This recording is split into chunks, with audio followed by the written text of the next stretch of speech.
everybody. This is Darth Sidious, along with my apprentice, Lord Vader. Lord Vader, rise. Say hello to the people for Rob at Old Style Classics baseball cards, and especially for Star Wars. Yes, my master. This is Darth Vader. Not to be confused with James Earl Jones. We are here doing a cameo for Rob, an Old Style Classics trading cards. And he's gonna do a special episode for you today of one of his favorite things of all time, Star Wars. Yes, good, Lord Vader. Let's get out of here so Rob can do his episode of Star Wars. As you wish, my master.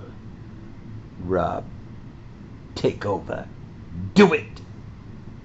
Alright, thanks guys. Hey, thanks for joining me on Old Style Classics Cards. I got a really quick episode for you today because we're going to be doing some Star Wars stuff. I just did my James Bond episode. And that beautiful Jane Seymour card. Whew. Tell you what, man. Wow, what a looker. I figure I'll show these again because I don't have a whole lot of this stuff. I'm basically going to show you this and the hits. Now, of course, growing up in a little kid in the late 70s through the 80s, of course, Star Wars was my biggest thing. I love Star Wars, just like I love the Cubs. Not happy with what Disney's done with it for the most part. They've had a few good things here and there, and few episodes of this and that were okay. Like the Acolyte, didn't care for it. The acting was bad, and the outfits and the characters were bad. But I did like the way that dude wiped out all those hippie Jedi there on that one episode. That was pretty cool. It could have had some potential if they just didn't go in the direction that Disney's gone. But nevertheless, Obi-Wan, that was kind of disappointing. Book of Boba Fett was, yeah. Really liked, Mandalorian was pretty good for a while. The Clone Wars stuff was good. Hit or miss, Solo, meh. Rogue One was really good. Anyhow, but my favorite is Empire Strikes Back and or Revenge of the Sith. So, believe that or not. Obviously for originals, Empire Strikes Back, then Revenge of the Sith. I don't know which one I like better. Kind of a Sith acolyte. Kind of like the bad guys are more interesting. Anyhow, one of those two are my favorite. Then Star Wars. Boy, after that, it's pretty tough. I don't know, Phantom Menace and Return of the Jedi. Return of the Jedi is okay, but it's got a lot of stupid stuff in it, like the Ewoks and all that. A little cheesy. Phantom Menace has its moments, and it's got the best lightsaber fight of all time. Not counting Solo and Rogue One as, they're official movies, but not the episodes canon. So I don't know. Revenge of the Sith, Empire Strikes Back. I guess maybe Return of the Jedi. Well, obviously Revenge of the Sith and Empire Strikes Back. Let's just call that a tie. Then Star Wars, the original. Then, I don't know, just slightly for Return of the Jedi. Because I really can't stand some of it. It's hard to rewatch. But Princess Leia and Han Solo got together, so that was always something I wanted when I was a little kid because I liked Han Solo the best when I was little, and Chewie, and then of course we all had a crush on Princess Leia, kind of like Stevie Nicks. And it's funny when you look at them in their older age, Stevie Nicks could probably play Carrie Fisher now, and but nevertheless, um, obviously had a huge crush on Carrie Fisher. So then I guess Phantom Menace, um, the clone, what was it? Attack of the Clones, that one, and the first one from Disney. Then the last one, I know that the one with Darth Sidious at the end and Rey is not very good, but I like the fact that they retconned everything that what's his face did on The Last Jedi, which was just horrible, just the worst movie ever. That's below Solo, and Rogue One belongs somewhere in the middle there. Anyway, so there's my rant for the day. So these came out, Nabisco, these little cutout cards on these little kind of Teddy Graham snack like things. It's got Obi-Wan, Darth Vader, Han Solo, Chewbacca, Stormtrooper, and C-3PO. And this was done, I believe there's a say Disney on here. Yeah, this is when Disney had just acquired it, and so it was before they did the first episode, which was number 7. But anyways, so that's pretty cool. So there's some cutout cards. I dig that. Alright, so I ran it on about that for a while, and I have basically 4 cards to show you other than those. This is kind of crap you get when you buy these Star Wars Archive Signature Series and the hobby boxes and stuff like this. They're 90% of the time you're just going to get screwed. So like this one here, Karen Shaw has Mambi Gima. So I don't know, does anybody ever remember even seeing her in one of the movies? So that's disappointing, and to boot it's a sticker autograph on top of that. So congratulations, yeah, thanks. Feel like a big winner there. Spending $100 on a hobby box, and this is my hit. Background, somebody in the background somewhere from The Rise of Skywalker. So the Force was not with me, not even the dark side. I mean, yeah, if you're like a super Star Wars collector, which I collected Star Wars stuff growing up and all that. Like I had the little Hoth scene where they had the little snow bridge that would fall and the little droid that they shot. That was cool. I had a Tauntaun. But my biggest thing is this story. I always had a huge crush on Carrie Fisher, obviously, as a little kid, just like everyone else. I loved Princess Leia right before we moved to New Mexico. I want to say from either, I'm fairly sure it was Christmas, like the last Christmas we were there, or maybe it was my birthday. It could have been my birthday because we moved in 78 in the summer.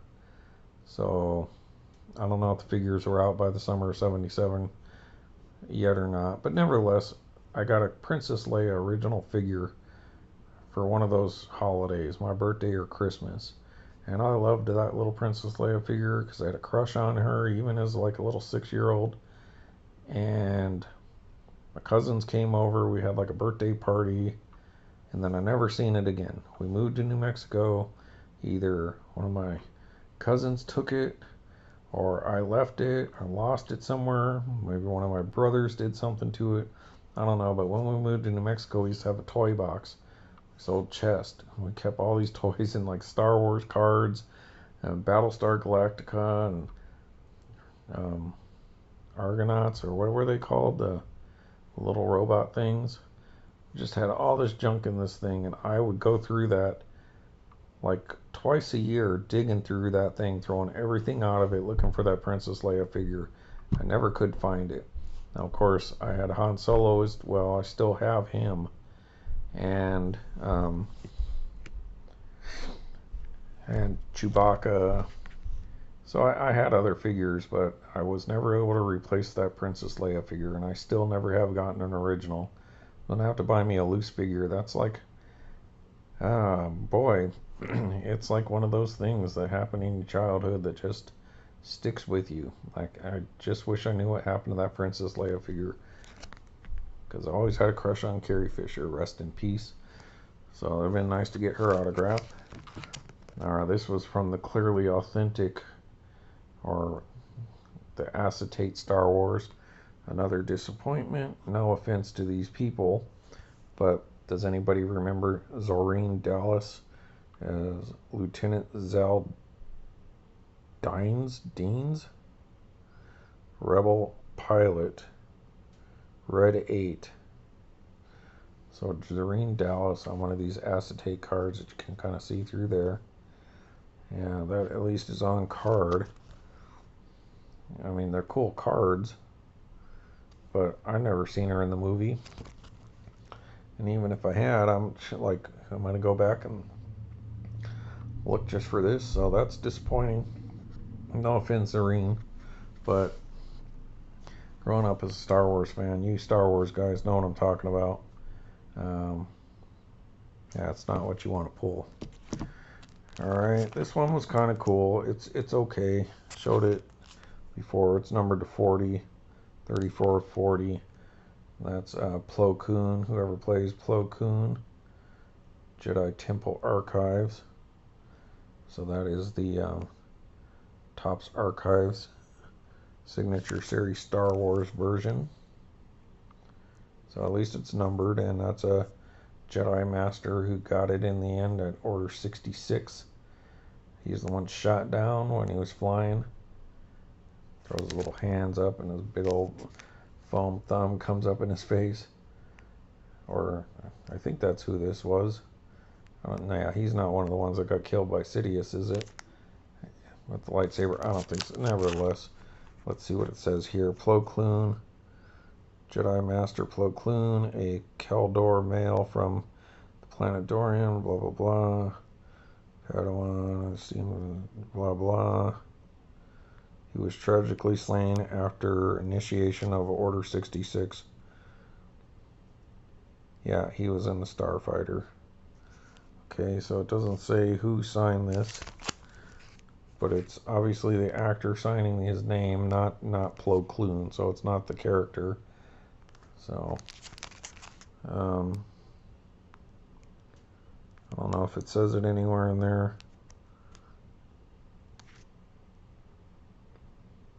But yeah, I'm not seeing that. So that's one of those things you got to look up, I guess. And this is, they're bad about dating these, because I think on these Star Wars, so Topps Chrome. So I guess that's a buyback, just like regular Archive Signature Series. But that was one of the things I think I just saw on Mojo Break Shop today. They have a new Star Wars product coming out, and it was like, no leftover hits. So I think what they're doing is some of the hits that they're not selling, like if they don't sell out, they reopen, take the hits out, and put them in other Star Wars products as a hit. And so I guess that makes sense for like Carrie Fisher or anyone who passed away. Oh crap. I also have a relic, a Billy D. Williams cape from one of the newer Star Wars movies. I don't know where that's at. Oh well, that'll have to be some other day, but trust me, I do have a Lando Calrissian relic with his little bit of his cape in there. Alright, and then probably the best one that I got is number 250, number 16 of 50, Star Wars Signature Series Authentic Autograph. Unfortunately, it's a sticker, but that's a Jar Binks. It's a cool looking card. Now there's a lot of hate on Jar Jar, but I like that he's so important to the storyline, and that he ultimately is the one that got Darth Sidious in power, Chancellor Palpatine. And when you watch those YouTube videos about Darth Jar Jar, it actually makes sense. And George Lucas had said that Jar Jar was the key to everything. And then people had a big fit, couldn't just let him tell the story the way he wanted. And that would have been cool to find out that he was a Sith. He's got the yellow eyes and the whole 9 yards. He had like force kind of powers, the way he could jump around, and kind of the drunken master. Check out those videos, pretty cool. I wouldn't say conspiracy theory, just theories of Ahmed Best as Jar Jar Binks. So poor Ahmed Best, I know he had to deal with a lot backlash because people hated his character so much, but at least he's not Rose Tico, right? Alright. Oh, wasn't that the stupidest thing? That Rose and Finn went off to do that whole thing to find somebody, which they don't even find the right guy, but they run into somebody else who can do what they want, who sells them down the river to do something so they can make some political statements about the rich and whatever from a company that's monopolizing media and making billions of dollars complaining about the rich. And their story had nothing to do with the movie. It ultimately had nothing to do with anything that happened in the movie. So Jar Jar, Disney found a way to make you liked. I didn't hate him or anything like that. He was a little annoying, but no worse than the Ewoks. So anyways, Ahmed Best is Jar Jar Binks.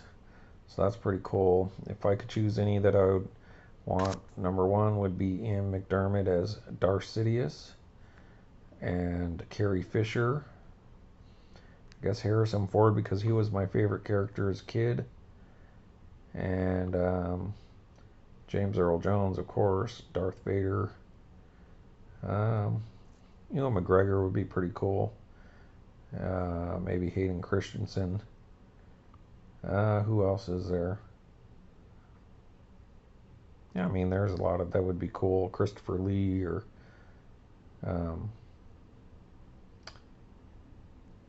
Grand Moff Tarkin. But yeah, if I had to choose, it'd be Darth Sidious and Carrie Fisher. So anyways, that's pretty cool. That's my Star Wars stuff.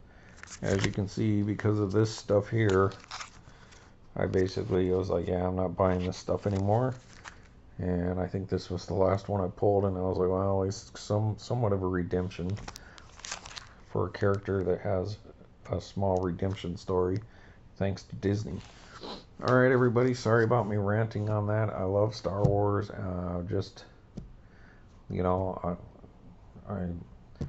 We get Disney Plus for free and never watch it because I'm not really a Disney supporter with what they were doing this day and age, but I'll go in there and I'll watch the stuff, and I try to give it a critical thinking. And The Acolyte wasn't as bad as I thought it was going to be, but it wasn't great either. It poor quality with potential. Way better than Book of Boba Fett. That was horrible. Those kids, the mods, driving around on their perfectly clean bikes. They're so poor they can't afford water, but they're driving around in these like sparkly bikes and stuff, and just it's just stupid. Anyways, alright, well, hopefully Star Wars will get their stuff together, and maybe old Kennedy will be out, and we ain't talking about JFK. Alright, everybody, thanks for watching Old Style Classics baseball cards and Star Wars stuff. And sorry I don't have the Lando Calrissian one in front of me. Dag nabbit. Alright, hey, thanks to Darth Sidious and Darth Vader for stopping by, or leaving that cameo for me, I should say. And you guys take care and have a good Wednesday. This will come out sometime in the afternoon. Alright, thanks. And then we'll have something, another Star kind of thing coming up as well. It's not Star Wars, but maybe Star something. Alright, see ya.